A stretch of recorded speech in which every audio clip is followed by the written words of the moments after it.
hope you are doing fine. Bwana Yesu asifiwe sana.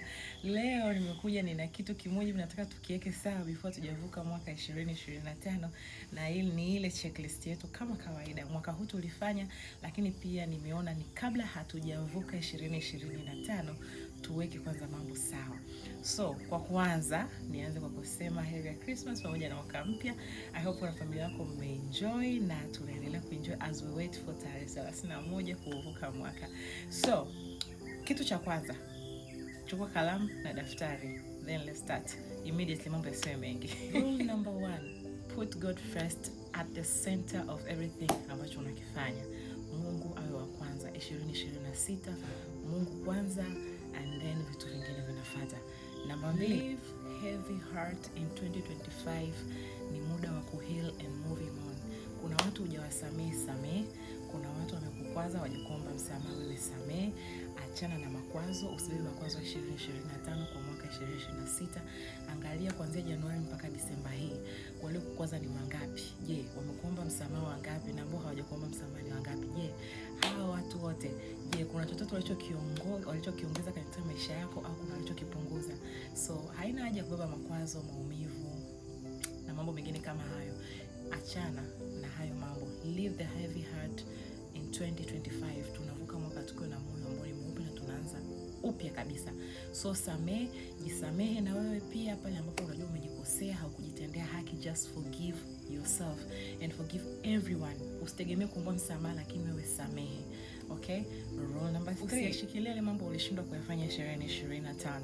Mwachie Mungu akuongoze 2025. Usitumie akili zako sana. Neno la Mungu linasema kwamba amelaaniwa yule amtegemea mwanadamu na yule anayetegemea akili zake, kwa sababu Mungu yupo kwa ajili yetu. Anataka tu sisi kwanza tu align kuyatimiza mapenzi yake na kumtegemea yeye, and then na mambo mengine yataendelea. So, ukitegemea akili zako utategemea kufeli 2026. Okay? Rule number 4, mawazo ya watu au mawazo ya mtu hayawezi yakakudefine wewe. Yani hayawezi yakakupa au yakakudefine uhalisia wako. Unachokiamini ndicho utakachokiamini. Unachoamini kwamba unaweza ndipo ambacho utaweza kukifanya pale ambapo utaweka akili yako na focus hapo. So, opinions za watu, they will never define your reality. Rule number 5, kila mtu ana safari yake. Everyone has the different journey. Acha kujilinganisha na watu. Kama uliishi maisha ya kujilinganisha na watu 2025, naomba 2026 focus, andika plan, kuwa na plan, kuwa focus na uwe na malengo. So, acha kujifananisha na watu. Safari ya mtu mwingine sio sawa sawa na safari yako. Huyu atakayofanikiwa kwa njia hii sio kwamba na utafanikiwa kwa njia hiyo. So, stop comparing yourself na mtu mwingine awaye yeyote. Wewe you're so unique na hakuna mtu mwingine ambaye anafanana na wewe. Umeumbwa kwa namna ya ajabu sana, kwa sura na mfano wa Mungu. Kwa hiyo usijilinganishe na mtu. Jua umebeba identity ya Christ, umebeba identity ya Mungu, na songa mbele ukienda mbele. Rule number 6, overthinking. Acha kuwaza sana. Yani ukijipa wakati wa kuwaza sana, kutafakari hiki, kuwaza kile, yani kuwa na muda wako kumeditate vitu ambavyo vinaweza vikawa vina progress na ambavyo vinaweza vikakuletea mabadiliko chanya katika maisha yako. Lakini ukiwa ni mtu overthink, unawaza sana, itakupelekea kuwa mtu ambaye wewe kila siku una huzuni tu. Yani it will lead you to sadness. So, hakikisha unawaza kitu ambacho kinakubadilisha maisha yako na kitu ambacho kinataka kuleta mabadiliko kwenye maisha yako 2026. Kwa hiyo kama ulikuwa ni mtu wa kuwaza mimi itakuwaje, nitafanyaje hivi na mimi kwa siku nitafanikiwa, utafanikiwa. The point ni kwamba acha kupata muda wa kuwaza sana. Yani unafikiria vitu ambavyo viko nje ya uwezo wako. Vile ambavyo unaweza kuvifanya, vifanye kwa ustadi mkubwa sana, na usijaribu kujistretch sana. Kaa kwenye mipaka yako. Yani fanya kile kilichoko ndani ya uwezo wako.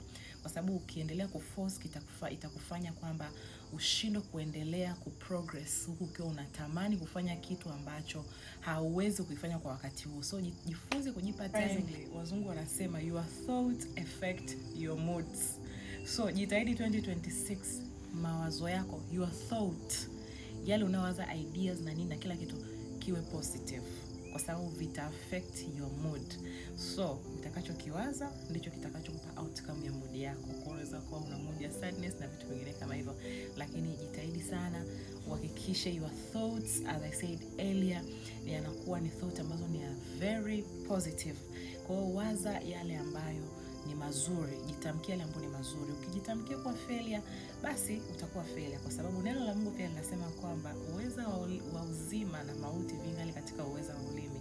So make sure unavyojitamkia ndivyo itakavyokuwa, na uhakikisha unajitamkia vitu ambavyo ni positive, okay? Lakini pia Mungu mwenyewe alituambia kwamba maana anajua mawazo mazuri ambayo anatuwazia ni mawazo mema ya kutupa tumaini siku zetu za mwisho. Kwa hiyo ukijua ya kwamba mawazo utakayoyawaza hakikisha yana align na neno la Mungu, kwamba unawaza yaliyo mema, unawaza yale ambayo ni mazuri, na amesema yawazeni yatokayo juu tu. So jitahidi sana ualign na neno la Mungu, kwamba hautajiwazia mabaya, hautajiwazia kufeli, hautajiwazia vitu ya ovyo ovyo.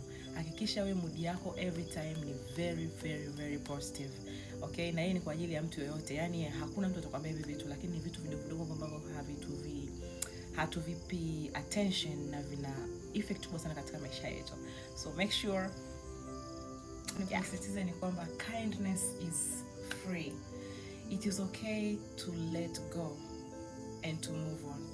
Be kind kwa watu usiowafahamu, be kind kwa watu unaowafahamu, be kind to yourself, be kind to the people surrounds you, be kind to everything that concerns you.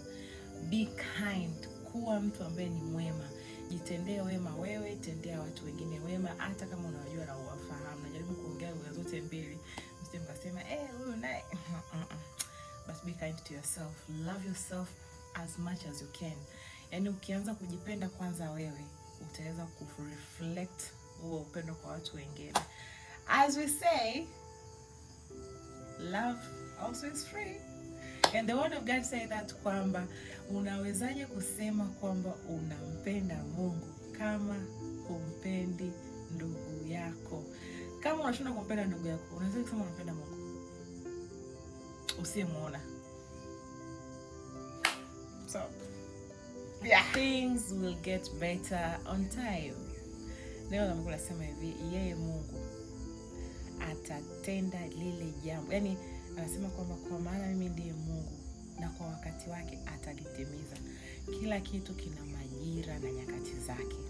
Ndio maana kuna majira ya asubuhi, mchana na jioni. Kuna wakati wa kulia, kuna muda wa kufurahi. So with time, slowly, baby steps, make sure you don't give up on what you're doing. Nafanya kila kitu ukiwa na imani ya kwamba Mungu atakusaidia, kwa sababu yeye ni Mungu wa majira na nyakati. Hawai wala achelewi. So uwe na wakati mwema, na hakikisha unazingatia mambo machache. Ni mambo ambayo nimeongea ya kawaida sana, lakini yana effect kubwa sana katika maisha yako. Na all in all, usiache kumpenda Mungu. Kuwa na muda wa ibada, na kama nilivyosema, rule number 1, mweke Mungu katika kila neno, katika kila jambo. In everything put God first. Yani hiyo haina mjadala. So Mungu wabariki sana, na wapenda, na Happy New Year guys in advance. Thank you for watching, and bye. Bye.